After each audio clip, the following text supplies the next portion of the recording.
इस तरह से ऋतुराज ने अपनी कविताओं के माध्यम से इस संसार को एक नई दिशा प्रदान करने का कार्य किया है।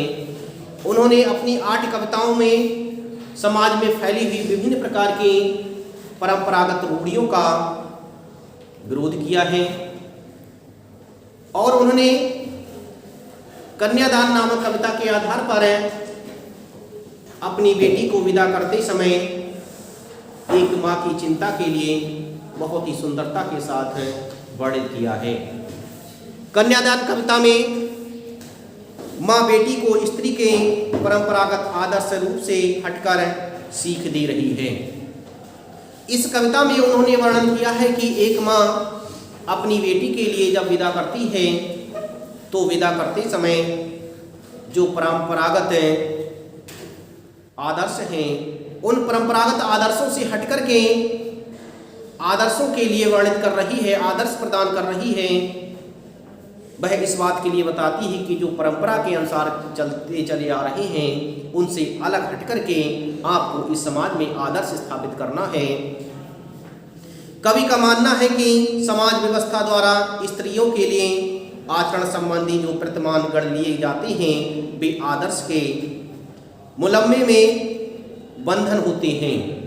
कवि कहता है कि इस समाज की व्यवस्था के लिए जो स्त्रियों के लिए आचरण संबंधी आदर्श बनाए गए हैं यह सभी एक विशेष प्रकार से बंधन बनाए गए हैं,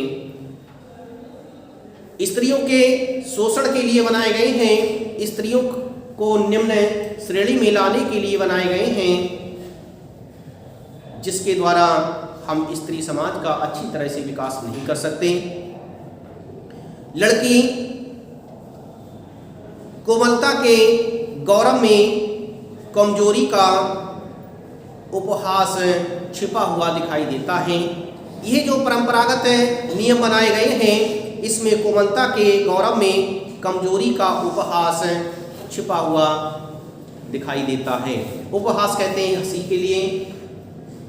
जो स्त्रियों के लिए परंपरागत नियम बनाए गए हैं इसमें ऐसा लगता है कि जैसे स्त्रियों की कोमलता और उनके गौरव में कमजोरी का एक मजाक बनाया गया है। ऐसा लगता है कि जैसे उनके लिए कितना कमजोर समझा गया है, उन्हें कितना कोमल समझा गया है और कोमलता और कमजोरी का एक मुख्य बिंदु बनाकर के समाज में रखा गया है। लड़की जैसा ना दिखाई देने में इसी आदर्शीकरण का प्रतिकार है। बेटी माँ के सबसे निकट और उसके सुख दुख की साथी होती है।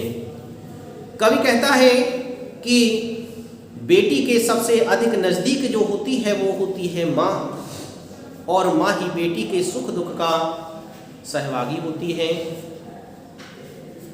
यदि बेटी को कष्ट होता है तो सबसे बड़ा कष्ट माँ को होता है। माँ ही बेटी को सीख देती है, वह ही उसके लिए समाज में जीने योग्य बनाती है और समाज के आदर्शों को सिखाती है। माँ को बेटी की सहभागी बताया गया है।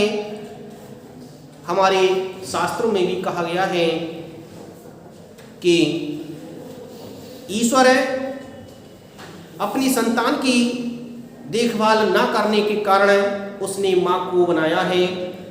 उसने माँ के रूप में एक देवी को प्रदान किया है। तो यहाँ पर भी कवि ने यही कहा है कि माँ की ममता बेटी को आदर्श सिखाती है। लड़की के सबसे अधिक नज़दीक उसकी माँ होती है और वही उसके सुख दुख की साथी होती है। इसी कारण उसे अंतिम पूंजी कहा गया है। इसी कारण से बेटी को अंतिम पूंजी माना जाता है। यही कहा जाता है कि बेटी को विदा करते समय माँ का हृदय इतना दुखी होता है और वह ये विचार करती है कि मैं अपनी अंतिम पूंजी के लिए विदा कर रही हूँ, और उसका हृदय करुणा से भरा हुआ होता है। कविता में कोरी भावुकता नहीं बल्कि माँ के संचित अनुभवों की पीड़ा की प्रामाणिक अभिव्यक्ति है। कविता में केवल भावुकता को ही भावुकता उसे कहते हैं भाव को व्यक्त करने वाले बातें, भाव को व्यक्त करने वाली बातें ही कविता में प्रस्तुत नहीं की गई हैं, बल्कि माँ के संचित अनुभवों की पीड़ा को प्रमाणिक रूप में वर्णित किया गया है। इस छोटी सी कविता में स्त्री जीवन के प्रति ऋतुराज की एक गहरी संवेदनशीलता अभिव्यक्त हुई है। इस छोटी सी कविता में ऋतुराज ने गहरी संवेदनशीलता को व्यक्त किया है। उन्होंने यह बताया है कि किस तरह से माँ का हृदय कोमल होता है, माँ अपनी पुत्री को विदा करते समय किस तरह से अनुभव प्राप्त करती है, किस तरह से अनेक बातों से चिंतित रहती है, किस तरह से अपने हृदय को संभालती है।